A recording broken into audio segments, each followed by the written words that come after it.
नमस्कार, मैं प्रेम बाबू और आज की इस बड़ी खबर में बात करेंगे प्रशांत किशोर के ऐतिहासिक चुनावी फैसले की। प्रशांत किशोर का बड़ा कदम, बांकीपुर सीट पर चुनाव लड़ेंगे।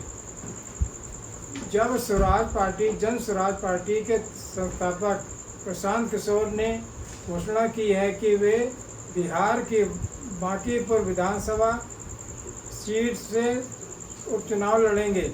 यह सीट बीजेपी के राष्ट्रीय अध्यक्ष नितिन नवीन के इस्तीफे से खाली हुई है। किशोर ने इसे बीजेपी की सरकार की कार्यशैली पर एक जनमत संग्रह बताया कि प्रेस कॉन्फ्रेंस में प्रशांत किशोर ने बिहार के मुख्यमंत्री सम्राट चौधरी पर निशाना साधा है। कहा है कि उन पर बिहार की जनता का भरोसा नहीं है। बांकीपुर बिहार की सबसे चर्चित विधानसभा सीट में शामिल है और अब यह हाई प्रोफाइल मुकाबले में बदल गया है। यह सीट को बीजेपी का गढ़ माना जाता है और पिछले विधानसभा चुनाव में नितिन नवीन 51,000 वोट से अधिक वोटों से जीते थे। उन्हें कुल 63% वोट मिले थे।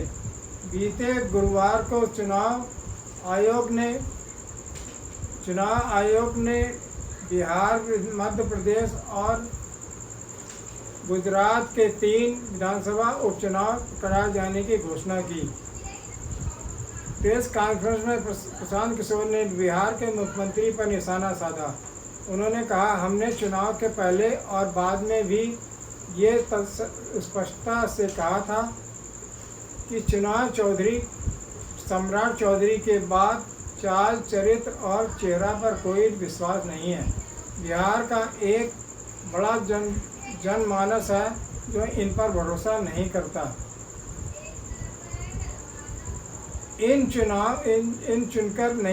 चुनकर नहीं आए हैं, इन्हें पीछे से बनाया गया है।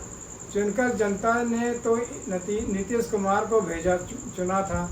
सम्राट चौधरी पीछे के दरवाजे से मुख्यमंत्री बने हैं। अपनी उम्मीदवारी पर प्रशांत किशोर ने अपनी पार्टी के साथियों, सहयोगियों, नेताओं और पार्टी कार्यकर्ताओं को आभार जताया। उन्होंने कहा, मैं उन्हें भरोसा दिलाता हूं कि पिछले 4 वर्षों से जब जन स्वराज पार्टी ने ही मेरा जीवन रहा है, आने वाले 10 वर्षों तक जब तक बिहार में बदलाव का सपना पूरा नहीं हो जाता, मेरा कोई दूसरा उद्देश्य नहीं है। बिहार विधानसभा चुनाव के दौरान प्रशांत किशोर ने कहा था कि अगर जनता दल यूनाइटेड ने चुनाव में 25 से भी ज़्यादा सीटों पर जीत दर्ज की तो वह राजनीति छोड़ देंगे। जनता दल यू ने बिहार में 85 सीटें जीती हैं। इसके बाद से सवाल उठे हैं कि क्या प्रशांत किशोर राजनीति छोड़ देंगे। बिहार विधानसभा चुनाव में प्रशांत किशोर की जन स्वराज पार्टी का प्रदर्शन बेहद खराब रहा है। पार्टी ने बिहार की सभी 243 सीटों पर चुनाव लड़ने की योजना बनाई, लेकिन वोटिंग से पहले ही उसे झटके लगना शुरू हो गए थे। 243 में से 238 सीटों पर चुनाव लड़कर पार्टी एक भी सीट नहीं जीत सकी। क्या प्रशांत किशोर बीजेपी के इस गढ़ में बदलाव कर पाएंगे? वोटिंग 30 जुलाई को होगी और हम लगातार इस चुनाव पर नज़र रखेंगे। अगर वीडियो पसंद आया हो तो सब्सक्राइब करें।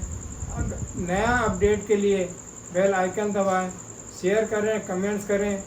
धन्यवाद।